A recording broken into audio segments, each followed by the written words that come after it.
Welcome to this episode of Learning Through Experience. There's a way in which I appear to talk with you about learning through experience, and that I bring a certain kind of expertise, especially process expertise, to this topic.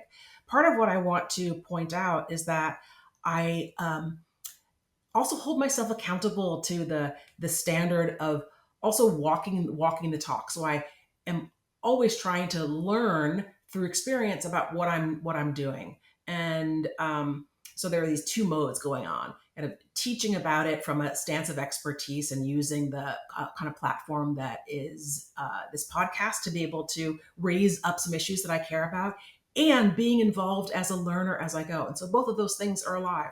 One of the ways in which I learn how to learn and how to teach, even though I'm, quite senior in my experience in this domain, I'd like to keep the energy alive. So one of the ways that I do that on campus is that I engage with the Center for Teaching and Learning on campus. And today we're going to talk with the person, Jenny Frederick, who directs that center. I consider it a real privilege to be involved from multiple standpoints as a teacher and as a learner in the disciplines that I respect so much. I mean, obviously, I spend a lot of time learning through experience. I'm in theater classes. I'm in a writing, bunch of writing groups. Take tennis lessons. I love to learn and have that learning energy up and present when I'm not necessarily just in front of the room, but I'm receiving a space that someone else has set up. So this episode is all about talking with Jenny Frederick about learning and teaching and how she helps others think through and experience that. Jenny Frederick has served as the Yale University Associate Provost for Academic Initiatives since July 2022. She's an expert in interdisciplinary and inclusive teaching practices in higher education, and a widely respected university leader who has centered equity and inclusion in her many leadership roles. As founding director of the Poorvu Center for Teaching and Learning, she's been instrumental in the center's creation and support of all aspects of student learning and faculty pedagogy. Her work also includes building the Faculty Teaching Initiatives team and the Academic Strategies Program and the Educational Program Assessment Service. And this draws on her skills in facilitating curricular innovation and in mentor training and in teaching kind of strategic planning and inclusive teaching. I've experienced her doing these things. She's a beautiful facilitator, and she really creates powerful shared experience of teaching. It's one of my most fun ways to interact with people on campus, is to learn with people who are also engaging in teaching. I'm glad you're here. Enjoy the episode. Hi, Jenny. Welcome to Learning Through Experience. Thanks so much for doing this. Thanks for the invitation, Heidi. I'm really happy to be here and talk to you.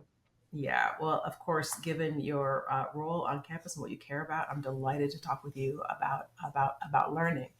And let's dive right in. So, I love to start with this kind of question to get you to, talk a little bit and reflect a little bit about why you do what you do based on your own life experience. Mm-hmm. So, can I ask you, is there something that you'd be willing to talk about that is a life experience that set you in this direction? There are probably many of them, but I wonder if there's something that you might be willing to narrate a bit.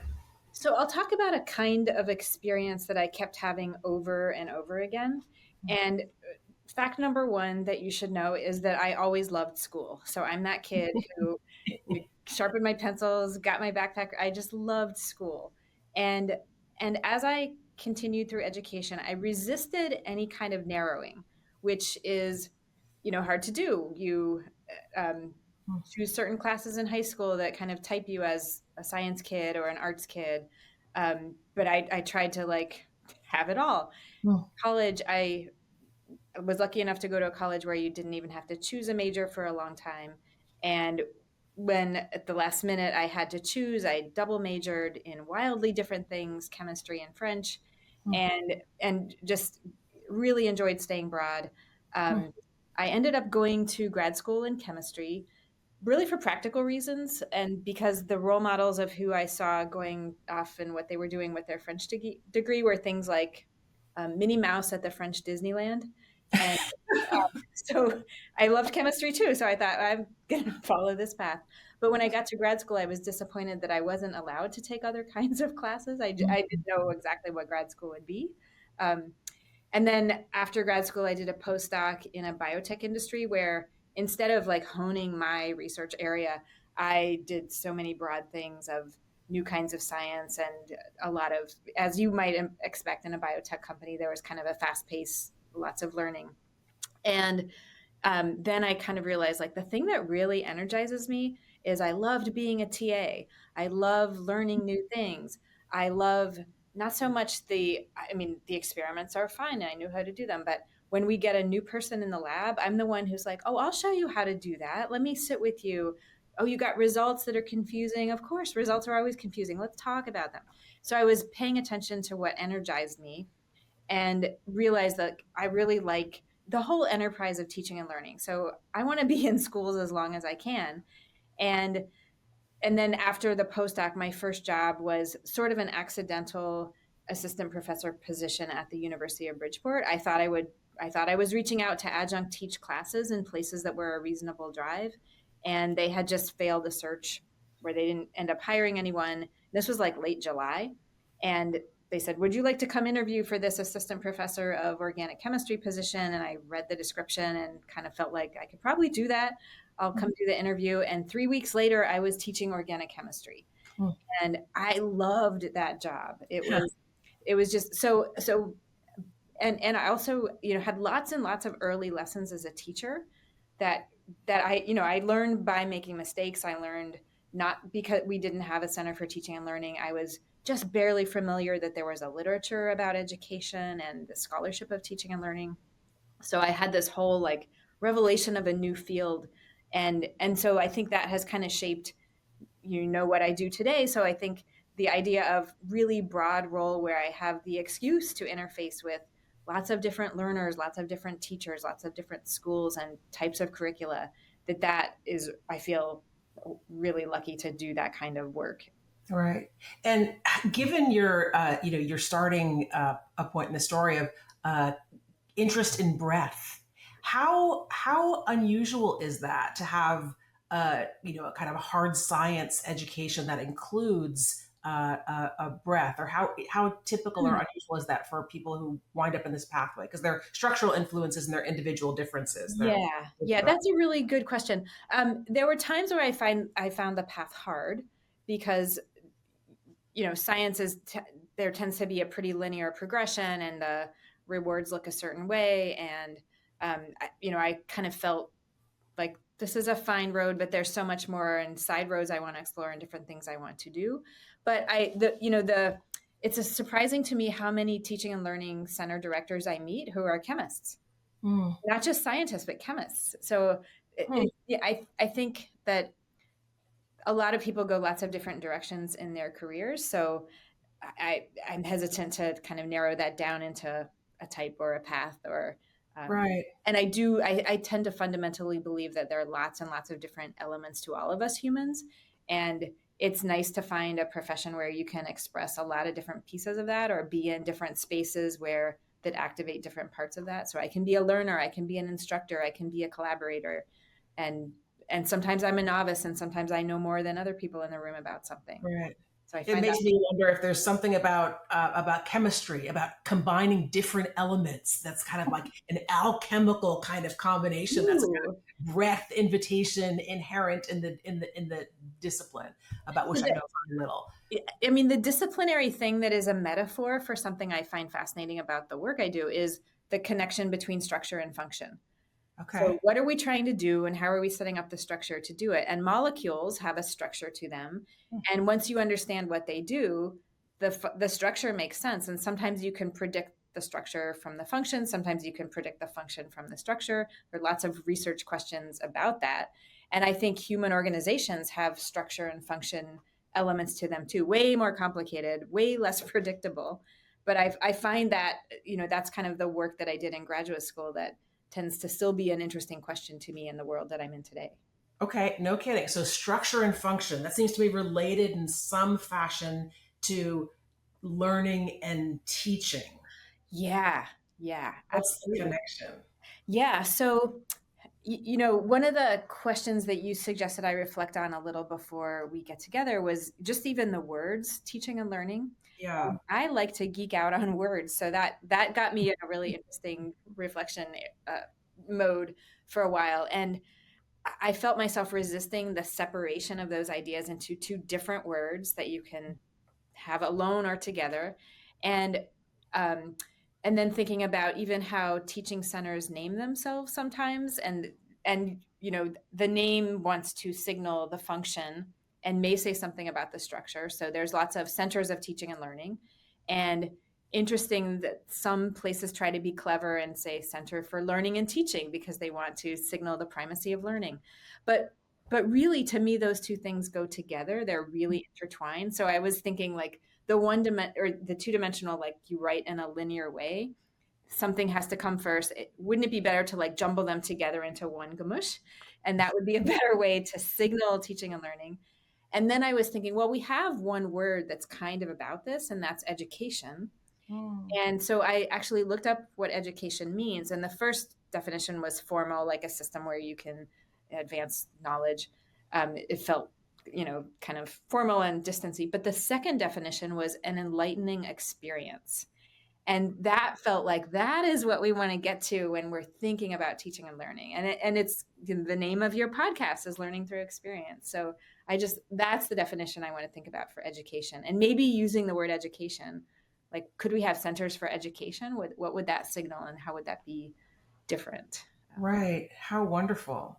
Yeah. So, how do you describe what you do at the Poorvu Center? Let's just kind of get like a little bit brass tacks Yeah. about Yeah. what is this place at Yale and how do you think about it? Yeah. So I think about the Center for Teaching and Learning as one door where teachers and learners can come in and find support. That doesn't mean that the Poorvu Center has all the answers to everything, but if we don't, we know where to send you. We're designed to serve the entire campus, meaning people from the med school can come talk to us, people from the humanities can come talk to us, and so we think the way that we think about what is our purpose with respect to teaching is to connect it to learning. And that's one of the advantages of having learning support and teaching support under one roof, because we can talk to each other, and we can understand what are learners' challenges today, or what's what should we understand about learning in order to inform our discussions about teaching, and vice versa. Mm. And so I think a lot of what we do is help teachers realize their teaching goals. Like we're a place to have a conversation, a place to think about your goals and how to get there. And in the best possible cases, have a really creative idea, and then have a partner to think through, how will this work? What support do you need? How can you do this? And then on the learning side of it, which in some cases it's a different side, because it's a whole different set of clients, of students coming through the door. That's a different group than the teachers.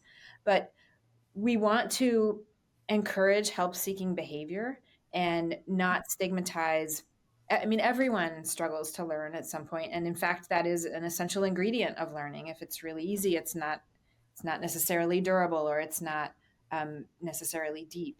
So we want to encourage people to normalize the struggle of learning, and to both be really willing, and show them their own selves grace when they come and ask for help. This doesn't mean you don't belong here. This doesn't mean that you're different from everybody else. It means that we expect this. Here you are. And we've thought about this, and here's some things that could maybe help you. But then a lot of students, hundreds actually, want to be a part of that. So they come and we hire them to be peer support in some fashion. They're looking at their peers' essay draft. They're helping them work on a problem set. They're helping them think about their learning. So Okay. I may have gotten far from your question there, but No. I wasn't really even thinking about it in that way. It's a great. I'm really glad I asked, because there's a way in which I just learned something structurally really important. I was really, I've hung out with your center a lot. You offer really great ways to think about teaching and learning, and I hadn't really thought about it as the teaching word was for the faculty and the learning word was for the students. I had this idea they were both for both of them, which is partly how I've experienced Yeah. your work and the center. Yeah. Yeah. We're really careful too to say, I mean, even to think about what audience goes with what word. We're really careful not to signal that we are here to teach you how to teach. Although if someone asks, like, comes in the door and says, "Can you teach me how to do X? I want to learn to use small groups in my class." We can do that. But I think we also want to recognize that we are learning along with people and that we Mhm. are there to support and collaborate, and that's, I think that's important in a place like an elite research institution where um, you know, expertise is a really loaded word, I think. Right. Well, so this is great. I mean, part of the reason I think that I experience your center the way that I do is that I have assumptions about teaching and learning because of the way that I teach and the pedagogies that I'm in that are much more about co-created space. And so I Right. think of my students as really collaborating with the teaching, and I'm collaborating very deeply with their learning. And that frame, I think, is not apparent or obvious in the kind of conventional way. And so it's really good for me to have some reminders of, like, there are other ways. I'm not in a pedagogy that teaches to introduce people to like an introductory a sequence to a body of established knowledge. Sure. Yeah. That's not the way that I'm teaching. I'm in more, for practitioners to be able to get them practicing and learning through and from experience. And Yeah. so it's a fundamentally different endeavor than introduction to an established body of knowledge. Yes. Yes. I understand. I just want to acknowledge that. So there are kind of different ways of thinking about teaching and learning based on what your classrooms are really about. And I'm way, way out on the co-created side, probably further out than my students would like me to be. Stay there, Heidi. Stay there. Yeah. Well, part of the reason that we've had a chance for interaction together is that I'm so interested in this kind of co-created dynamic that I have deep worry about the impact of course evaluations because of the weight that they have on faculty lives and what we're able to do in classrooms because we use them so heavily because they wind up with numerical measurements. I came to you a few years ago to ask you to help me think through course evaluations. And if students are going to evaluate faculty, it seems to me like they should know a little bit more about the teaching endeavor. Yeah. Because when we ask students in kind of conventional ways about how did the faculty member do, they haven't had a chance to think very much about what the faculty member should be doing. And so their information doesn't have a lot of expertise in it. It has lived experience in it, which is Yeah. a different form of expertise. So Right. there's lots we could talk about in that direction. But maybe we can take this in the direction of how is teaching and perhaps learning evolved in recent years. Like, what are some of the things that we should be thinking about? I know you talked about future proofing the center. And you're really interested in where is this all going. And Yale is also a very conventional classic place. We want to be able to do both and. Yes. Yes. Can you talk about that? Yeah. So just first, I'll say something about the center itself, and then kind of broaden to the question of the direction of teaching. The center tries to do both. That we try to really start where people are, even if it's a pedagogy you may have seen 100 years ago, and that person has not made one change through their whole career. But this is a door you can still walk through and have someone have a conversation about something different you want your students to experience, and maybe how to adjust so that can happen with them as part of the experience. Teaching is a lot of things. It's hard to talk about it as one thing. Right. But one thing I have noticed over the couple decades of really thinking hard about teaching from the classroom or teaching center director side of it is teaching in general has gotten a lot more student centered. That is a much friendlier approaches. Like, that is not so out there as it used to be. Uh-huh. The idea of engaging your students during class, the idea of really thinking about what am I learning about where my students are in this course, and how, where are we trying to get to, and how am I making adjustments along the way, and how am I making room for their voices in the, not just the not just where we are now, but articulating even the goals and helping them understand and take ownership of, this is what I want to get out of it. So then what's the role of the instructor as maybe a little bit more of a facilitator or a guide? And so those ideas, I think, have slowly but surely become more integrated and a little bit closer to maybe not norms, but I see them much more often. So that's more prevalent, to be student centered and think about the experience from the perspective of the student and what their goals are. Right. Okay. So here's the direction that I'd like to ask you about. Part of the assumption or assertion of this podcast Mm-hmm. is that we often need experiences that help us open up to new experiences. And so in this context, I might say that people who are teaching might have to have been exposed through their own learning to more student-centered pedagogy and experience, to be more open to offering that to their students. Because it's not just the idea that entices; it's the experience of actually having dipped your toes or been full in the deep end of the pool that makes you kind of confident enough to offer that experience through your own kind of expertise, because faculty have a weight of expertise to be able to deliver through. Right. So, to what extent have you, found that idea holds water here? That people have it's incredibly it's very salient idea, and that something I mentioned earlier is we're not here to teach faculty how to teach.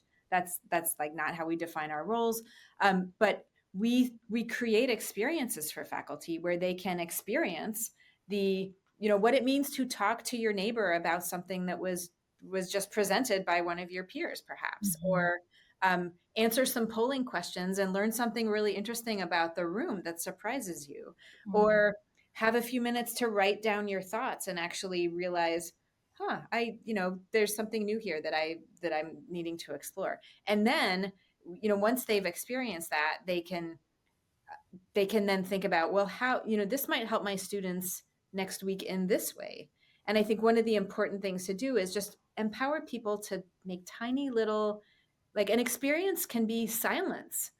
An experience can be 2 minutes. I mean, it doesn't have to radically change your teaching. And what I have found is that people who have become open to explore those small moments where you can create experiences that, just kind of change things up in a way that gets people thinking in a new way, perhaps opens up the possibility of a different kind of understanding or perspective, that becomes addictive, might be a little bit of a strong word, but you realize, like, the sky didn't fall. I got some interesting reactions when, this thing came up more in students' essays than almost anything else I talked about, but it was 2 minutes. So, you start seeing some evidence of the impact on your students, and then that empowers you to think more and continue acting creatively in service to the learning that you're hoping will happen.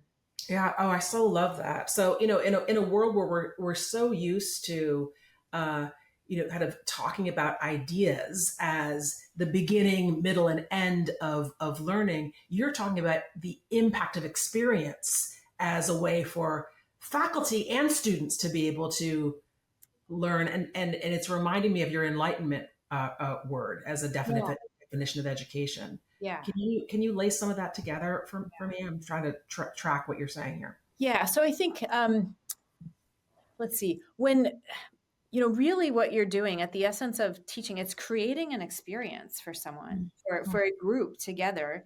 And I think, I really appreciate the way you talk about it as a co-created experience. It's not always co-created, but it is a shared experience. And so, thinking about elements of that are not just the content, that are really bringing an awareness of, who are my students, why are they here, what do they need out of this? And I'm always bringing my science lens to this too. And these were some hard early lessons for me. They don't love chemistry. They may be walking in this door scared of, what's going to happen to their dreams in this class. And so just trying to think about, how can I make this relevant to them? How can I make it interesting? And realizing also, it doesn't have to come from me. We can work on this together. I can ask them. They can have a say.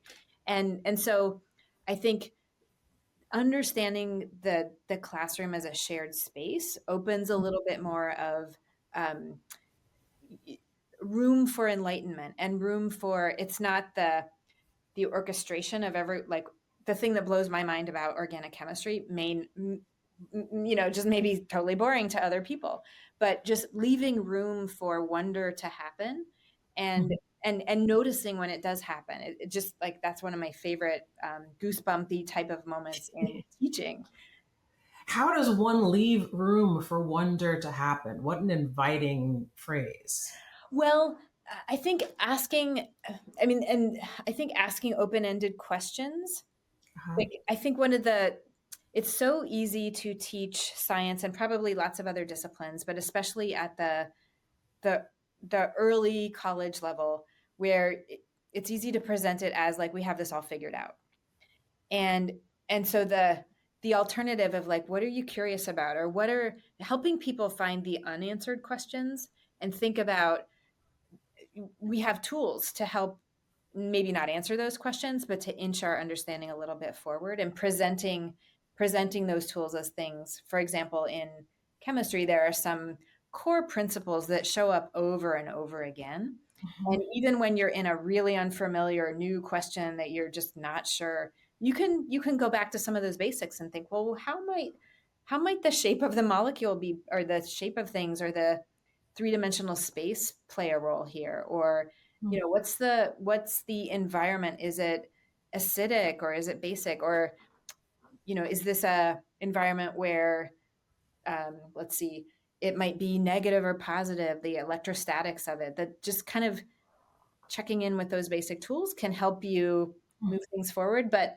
the wonderment can really happen anywhere. And I think when people get a chance to make things relevant to themselves, to their own lives, or things that they care about, that's really at least a fertile place for wonderment. And I also, it's always hard to know in the context of a class, like, where the wonderment is going to happen.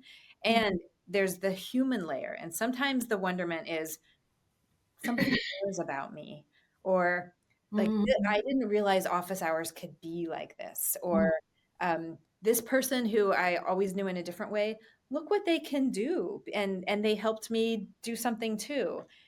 And in science, we also have, there's often a divide. You have a lecture class, and then you have a lab class. And it always fascinated me because different people thrived in different ways in those two different settings. And I had to be really careful not to bring a bias about, like, somebody, like, seems to kind of be struggling with the conceptual knowledge here, but, like, once they could do it with their hands in lab, it, like, all came together. So I Right. think extracting from that the balance of, like, how can you help with experiences that bring the conceptual to life, I think, is one other way to help, kind of make connections and open up wonderment. Like, wow, like, I get it now, can just be a moment of wonderment too. Wonderful. You've got me thinking about this thing that I was talking about in a different way in an episode a couple of weeks ago with Liliana, who's at Mm. the UAG, and Yes. she was really talking about object based learning, Yeah. and so using shared experience with an object to do the Mm. same thing I think that you're talking about, which is there are kind of two layers going on simultaneously.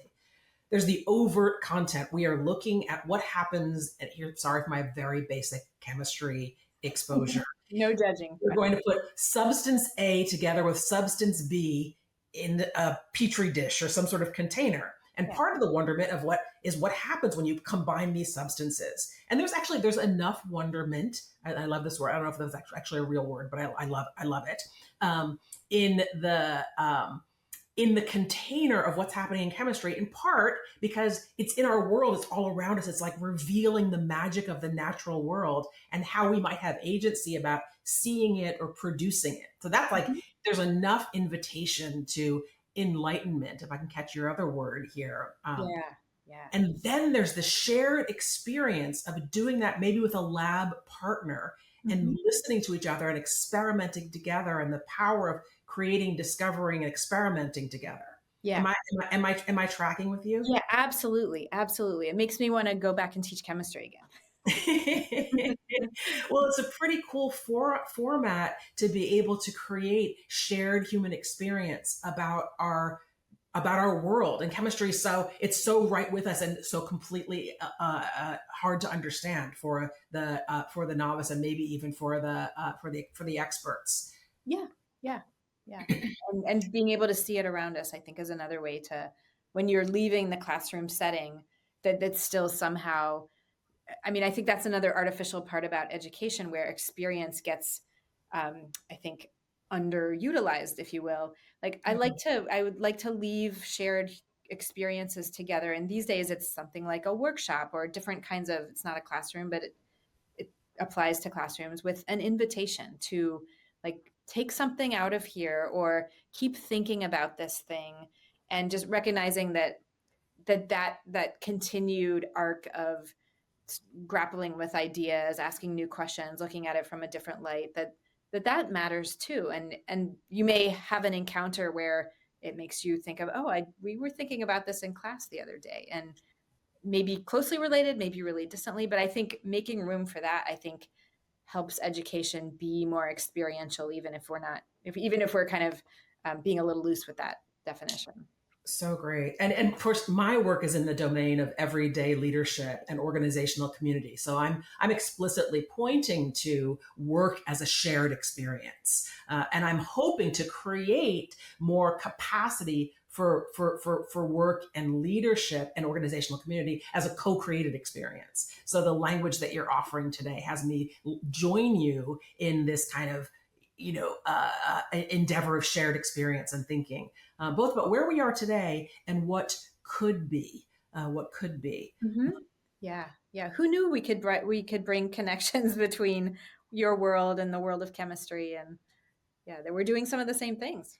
Well, for me, it's part of the kind of reliable magic. I would use that term Yeah, for what you're talking about. I think chemistry teaching has some reliable magic, which the chemists and the experts know. It's basically predictable. If you put substance A and substance B together, it's going to explode or make a gas or something's going to happen in that the color. chemists know, but the students may not know. And so it seems like a kind of magic, right? Yeah, yeah, And so these kind of like places of apparent magic are not magic at all. It's actually predictable science. And so I'm in the social science domain, so it's a little harder to get your finger on the predictability, yeah, but it's not so hard to get your finger on the magic if you can create a shared experience where people can understand this kind of two-layered thing.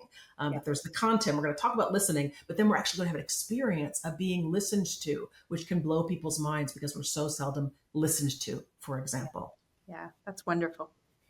Yeah, so I'm hoping that through this kind of conversation in the podcast, we can find all kinds of tendrils of ways that we are connected across apparently dissimilar disciplines, where we're actually in the experience of creating human experience in our classrooms and in our organizations and in our teams that helps us kind of connect a little bit more about what we're actually doing. Yeah. So, what do you think that happens? That I want to catch this kind of future proof word that I in just kind of looking at some of the language that you've been using. Do you still connect with this future proof word? I don't know about proof. So yeah, so Ready, maybe.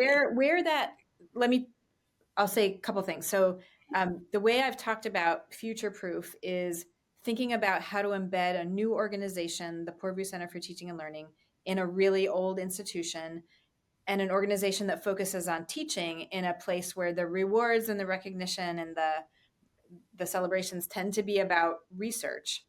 And Yes. so future proofing the center in that context has meant how do we ensure that we are an essential resource to the campus, and making sure that there's enough sustained interest in supporting teaching, that the center has a reliable future Okay. at the institution.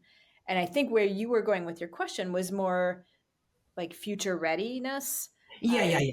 Yeah, which, frankly, is probably super interesting and maybe more interesting than one particular part of an organization. But I think something also that I didn't understand very well at all when I was first teaching was that it's really not so much about, these 6 months or these 4 months that we're spending together. It's really, what are they taking away from this? And in 5 years, how will they be ready for whatever comes at them in 5 years? So just helping, I mean, sometimes you have to name the skills of, um, and this gets back to, it can be easy in almost any discipline to present things as like figured out and you just need to understand this canon of knowledge. But that's not where the people who are chemists today aren't just like going over and over the periodic table. They're finding new elements on the outer edges of possibility. They're combining things in new ways. They're creating things that help people live better lives. So it helping people understand like what's okay about the uncertainty of this field, and how, and naming the skills of like, what do you do when you encounter something? I mentioned this a little bit a while ago, like when you find yourself in the smack in the middle of a giant question, like how do you start feeling your way through the dark in a way that will maybe get to a little bit of light, and how do you be okay with that? And sometimes that might be enough. Or it like not having the answers is a theme that I see over and over again in a lot of different settings. And I see it working with teachers. I see it with kind of challenging organizational issues. I see it with, I do a lot of work with mentorship and mentors. And so, everybody wants, they feel like they want the security of an answer. But it's so much, I think it's much more useful to learn to be okay with not having the answers. Okay, well, so we have disciplines on campus like philosophy, where finding the question is much more important than finding the answer. I mean, who knows what the answer is to some of the Yeah. philosophical questions? Yeah. And so, how much are you kind of like connecting people across disciplines in the kind of teaching and learning of teaching and learning of learning in endeavor? Yeah.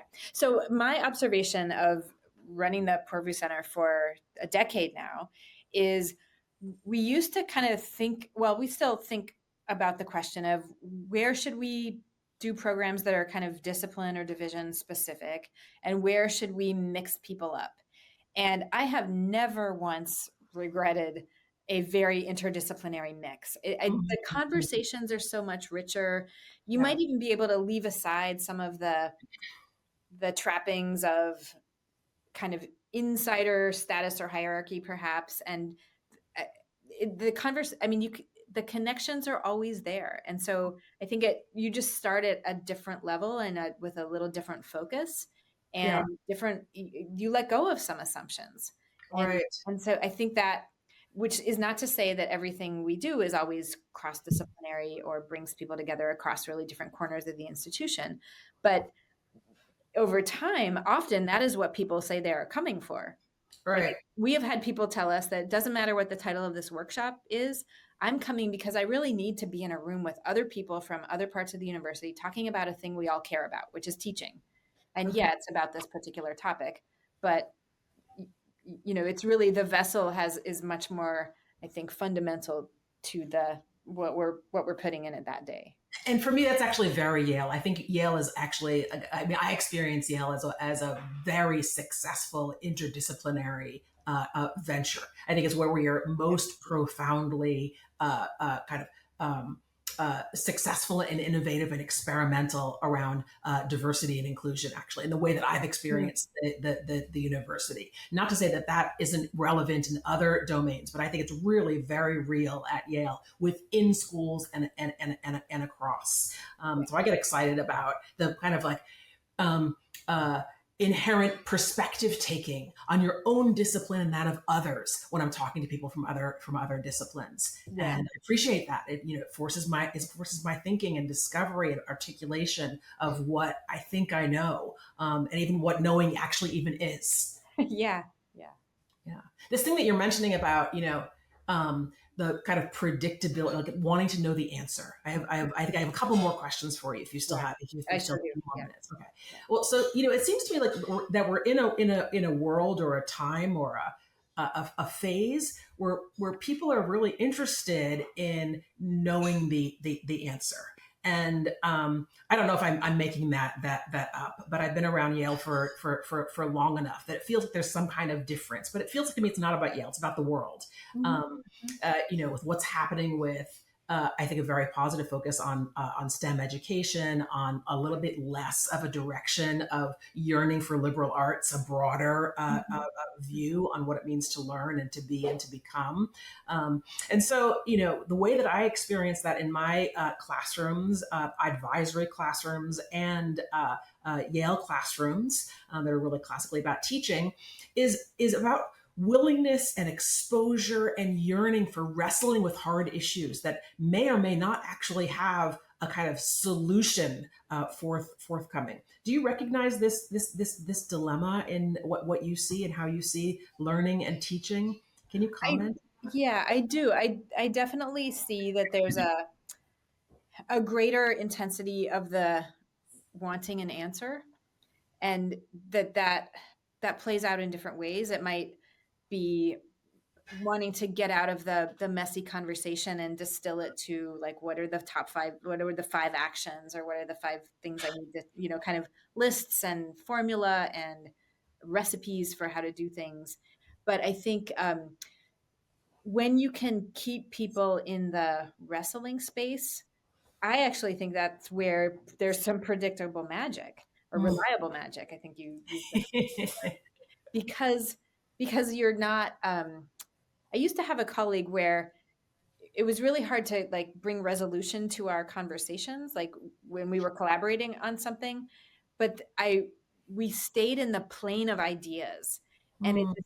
it was, if I could let go of my telic self and be like, okay, we're just going to keep exploring. And she was so good at bringing up, like, a new angle on the thing we were talking about. And often that made me, like, totally change what I might have thought I was going to go do then.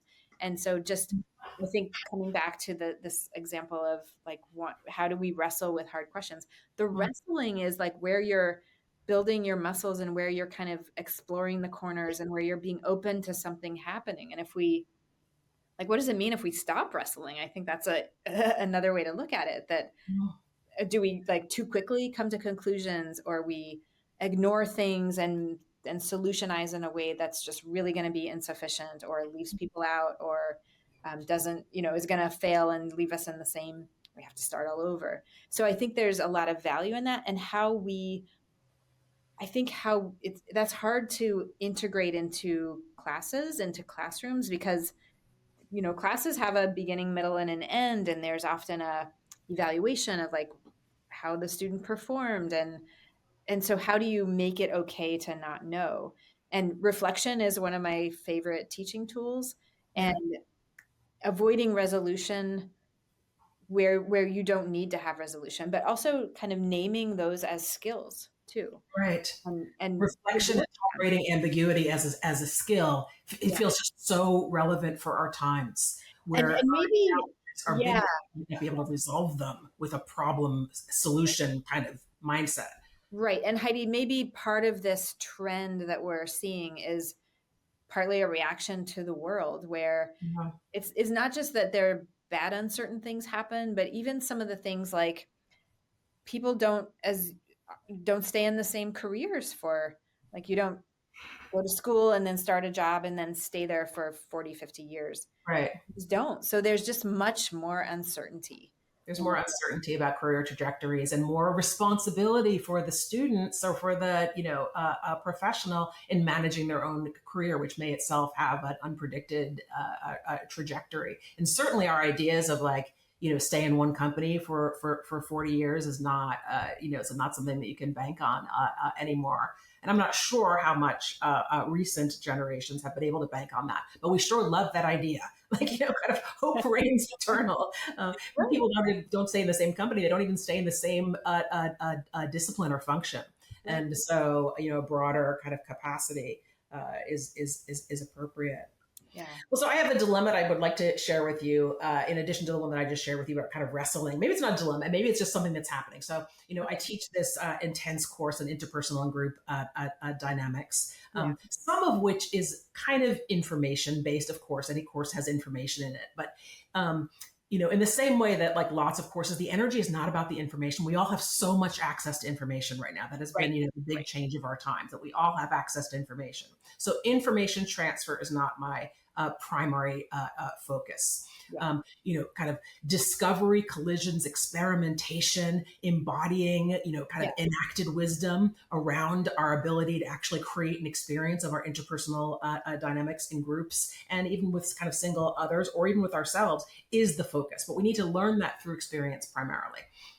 So if someone says like, be kind or listen well, that's not sufficient instruction to be able to actually get that out of your body, mind, and being in an appropriate, kind of mode for the situation without significant practice. And so I teach a practicum course. And this week, in the versions of the course, and I'm joint with Yale School of Management and Yale Law School.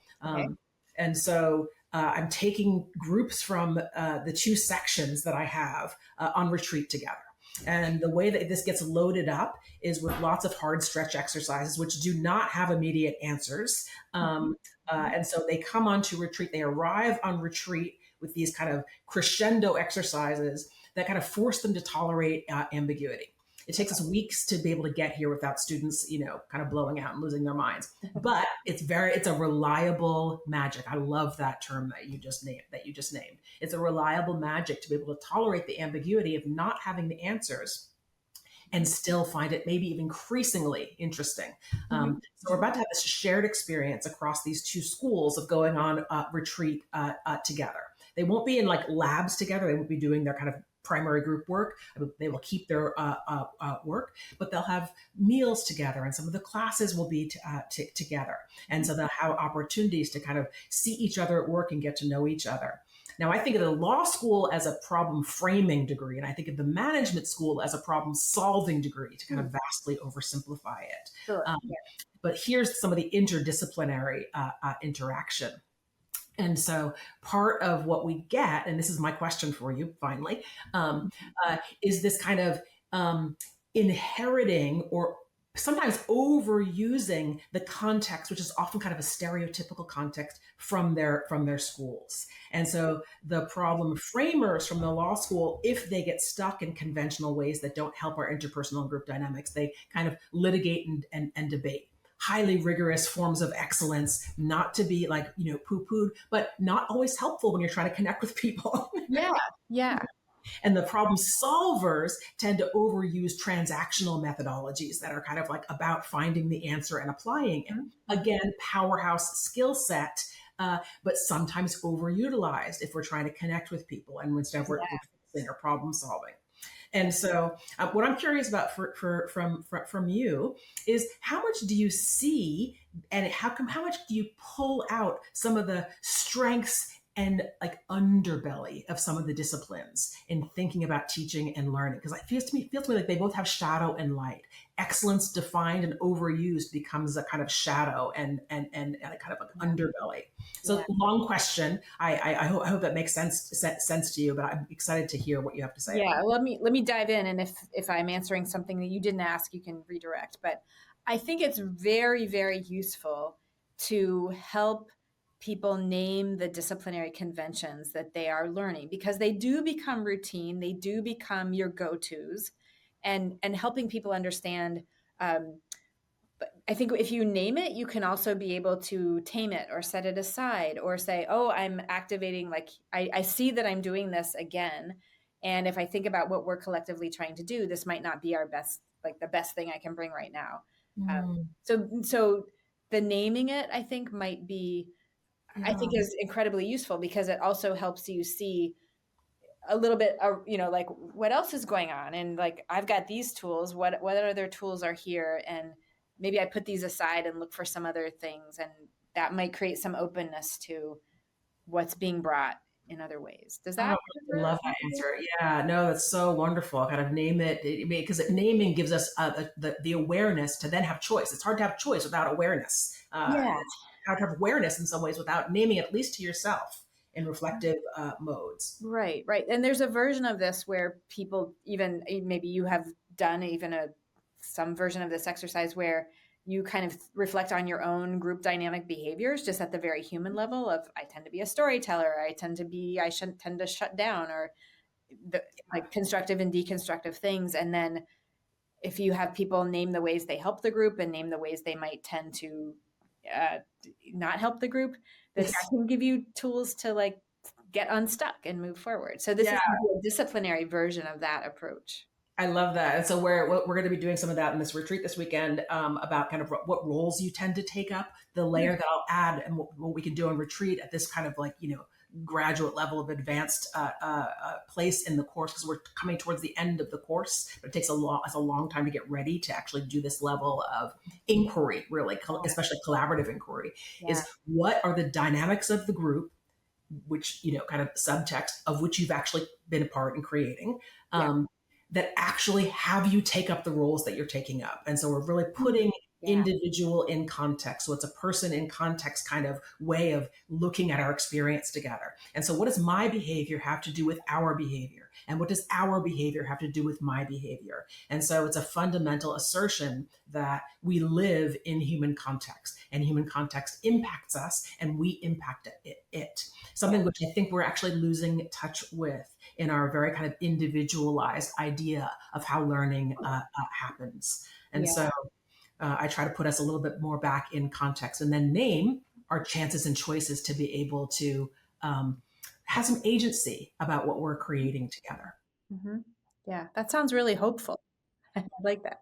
Really, the greatest dream, paradoxically, of every Center for Teaching and Learning is to make itself obsolete and to help every instructor, every student take ownership of the enterprise of education, really in the enlightening sense of, what are we really trying to do here, and what does that mean for our experiences together?